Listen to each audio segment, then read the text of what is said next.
सध्या तरी आपण महाडच्या दरम्यान आहे.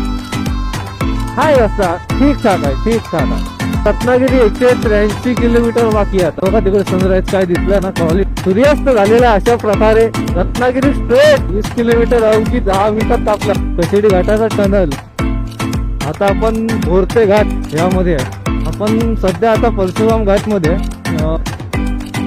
रत्नागिरी 143. मी संगमेश्वर देवरुख मार्ग घेतला. काय दिसतंय ना मध्ये कॉलेज. विचार करा, जर कोकण उन्हाळ्यात पण एवढा हिरवा आहे तर पावसाळ्यात केवढा हिरवा असेल. आता इथून डायरेक्ट आपण आता राजापूरला बाहेर पडणार आहे. रत्नागिरी वगैरे काय घेणार नाही आपण. सध्या तळ्यात म्हणजे माझ्या गावात हे उंडील सीटा. इथं उंडीलच्यावरून आपण आता आतमध्ये आलो. प्रत्येकाच्या गावी असतो हा रस्ता. ही आमची शाळा आहे.